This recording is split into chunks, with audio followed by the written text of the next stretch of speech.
የቀድሞ ቦንጋ ከፍተኛ ሁለተኛ ደረጃ ትምህርት ቤት በአሁን ጊዜ አጠራር ደግሞ ቢሻው ወልደ ዮሐንስ ሁለተኛ ደረጃ ትምህርት ቤት የተመሰረተው በ1961 ዓ.ም ሲሆን በርካታ ተማሪዎችን በሀገር ውስጥና በውጭ ሀገራት ከፍተኛ ቦታዎች ላይ እንዲደርሱ አስተዋጽኦ አበርክቷል። አሁን ባለው ሁኔታ በመማር ማስተማር ሂደት ውስጥ የታዩ ክፍተቶችን ለማረም የሚያስችል የውስጥ አደረጃጀትን በማጠናከር እየሰራ ነው። ከተለያዩ አካላት ጋር በመቀናጀት ለመምህራንና ጉዳዩ ለሚመለከታቸው አካላት የአቅም ግንባታ ስልጠናም እየተሰጠ ይገኛል። ስልጠናው አሁናዊ የመምህራንንና የተማሪዎችን ግንኙነት ያገናዘበና በትምህርት ልማት መርሃ ግብር ውጤታማነት ላይ ከፍተኛ ሚና እንዳለው ከትምህርት ቤቱ መምህራን መካከል መምህርት ንጋቷ ደበላ፣ መምህር በሻዳ ለማና መምህር ብዙአየሁ ወልደ ሰንበት ተናግረዋል። ስልጠናውን የሰለጠነው በሶስት ርዕሶች ላይ ነው። እነዚህም አንደኛው በተማሪ ባህሪ ላይ ነው። ሁለተኛው ደግሞ በተማሪው ሆነ በመምህሩ ላይ አደንዛዥ የሚያመጣውን ተጽዕኖና ሶስተኛው ከመማር ማስተማራችን ጋር የተገናኘ የፈተና አዘገጃጀት። በእነዚህ ሶስት ርዕሶች ላይ ነው ስልጠናውን የወሰድነው።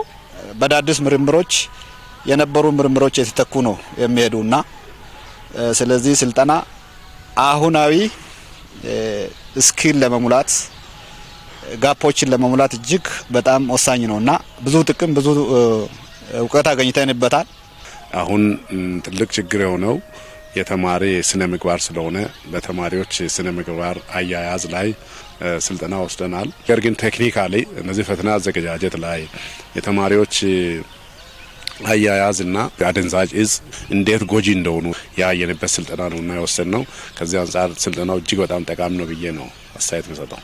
መምህራን ለተማሪዎቻቸው አርአያ በመሆናቸው የተማሪዎችን ባህሪ በመልካም ስነ ምግባር ማነጽና ጤናማ አእምሮ እንዲኖራቸው መንከባከብ ይጠበቅባቸዋል ብለዋል። የተማሪዎች ስነ ምግባር ከውጤታቸው ጋር ቀጥተኛ ግንኙነት ስለሚኖረው መምህራን የተማሪዎችን የእውቀት ደረጃ በመለየትና የማስተማር ዘዴውን በማሻሻል የትምህርት ልማት ዓላማ እንዲሳካ መስራት ይጠበቅባቸዋል በማለት ነው መምህራኑ አስተያየታቸውን የሰጡት።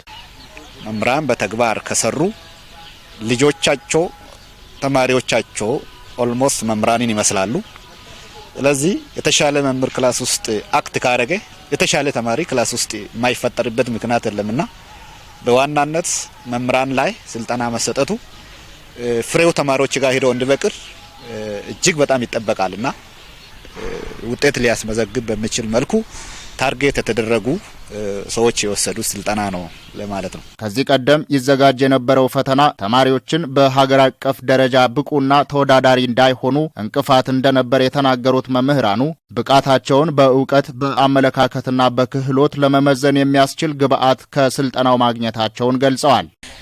ብቃታቸውን ስንመዝን በእውቀት በአመለካከት በክህሎት ልንመዝናቸው ይገባል ማለት ነው። በአግባቡ ስራ ላይ በማዋል ተማሪዎቻቸው በሀገር አቀፍና በዓለም አቀፍ ምዘናዎች ብቁና ተወዳዳሪ እንዲሆኑ የሚጠበቅባቸውን ድርሻ እንደሚወጡ አስተያየታቸውን ሰጥተዋል። በዘንድሮ የትምህርት ዘመን ከ1500 በላይ ተማሪዎችን በማስተማር ላይ እንደሚገኙ የተናገሩት የትምህርት ቤቱ ርዕሰ መምህር ፍቅረ ኢየሱስ ሀብተ ጊዮርጊስ ካለፉት ዓመታት የተሻለ ውጤት ለማስመዝገብ ከተለያዩ አካላት ጋር ተቀናጅተው በመስራት ላይ መሆናቸውን ገልጸዋል። የተማሪዎችን ባህሪ በመልካም ስነ ምግባር በመገንባት የተሻለ ውጤት ለማምጣት ታስቦ እየተሰራ መሆኑን የገለጹት ርዕሰ መምህሩ የማጠናከሪያ ትምህርት መስጠት፣ የማጥኛ ጊዜና ከባቢያዊ ሁኔታዎችን ማመቻቸትና መመሪያዎችን የተከተለ የምዘና ስርዓት እንዲከተሉ እየተሰራ ነው ብለዋል። በመማር ማስተማር ሂደት ውስጥ የታዩ ክፍተቶችን ለማረም የሚያስችል ስልጠና ለመምህራንና ጉዳዩ ለሚመለከታቸው አካላት ከቦንጋ ዩኒቨርሲቲና ከቦንጋ ትምህርት ኮሌጅ ጋር በመተባበር እየተሰጠ መሆኑን ገልጸው የመምህራንን አቅም መገንባት የተማሪዎች ውጤት እንዲሻሻል ፋይዳው የላቀ በመሆኑ የተጀመረው ጥረት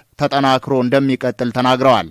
ተማሪዎቻችንን ውጤታማ ለማድረግ የተለያዩ ግቦችን ጥለን እየሰራ እንገኛለን። ተማሪዎች ያው የግብዓት ችግር እንዳይኖራቸው መጽሐፍ በበቂ ሁኔታ አንድ ለአንድ የማዳረስ ስራ እንዲያገኙ ተደርጓል።